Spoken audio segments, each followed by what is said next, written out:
Salut mes voyous, alors il y en a plein qui m'ont dit mais c'est incroyable, les philosophes, qu'est-ce que c'est ce truc? Alors si vous connaissez pas ce que c'est les philosophes, vous allez regarder cette vidéo là.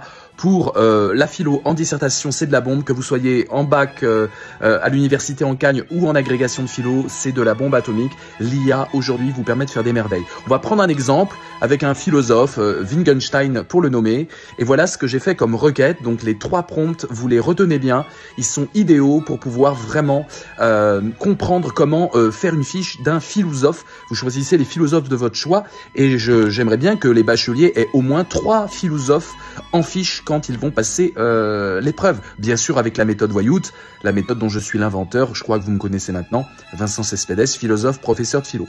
Voilà ce que ça donne à l'IA, je vous montre avec mon IA personnelle, Philov. Vous regardez. Alors, le premier prompt, donne-moi 5 sujets de bac philo ou d'agrégation de philo, tous très différents dans leurs angles, sans lien apparent. Là, c'est avant même que vous donniez le nom de votre philosophe, vous demandez déjà des sujets au hasard. Comme ça n'influence pas l'IA. Il vous balance 5 sujets. Ensuite, deuxième prompt, donne-moi les 7 idées forces de la pensée de, et là, vous mettez le nom de votre philosophe, pour que je puisse en comprendre l'univers global. 7 idées suffisent pour avoir une très forte intuition de l'auteur. Bien sûr, tout ça, ça doit être mis après en fiche. Et enfin, le prompt qui tue, le troisième prompt, pour chacun des 5 sujets du début. Donc il a choisi au hasard, montre-moi comment la pensée de... et là vous mettez le nom du philosophe, peut y être lié sans trahir celle-ci, même si cela semble lointain au départ. Cherche à créer des réponses claires et originales au sujet. Et là vous voyez, c'est brillantissime. Il traite évidemment tous les sujets en comprenant dans l'œuvre du philosophe ce qui pourrait être slimé, c'est-à-dire bien casé de façon pertinente. Et ça aussi vous le mettez en fiche. Ça fait partie de votre fiche du philosophe.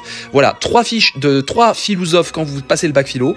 Et puis pour les niveaux supérieurs, normalement vous devez connaître à peu près tous les philosophes, donc vous pouvez avoir une vingtaine de fiches, ce serait très bien pour commencer.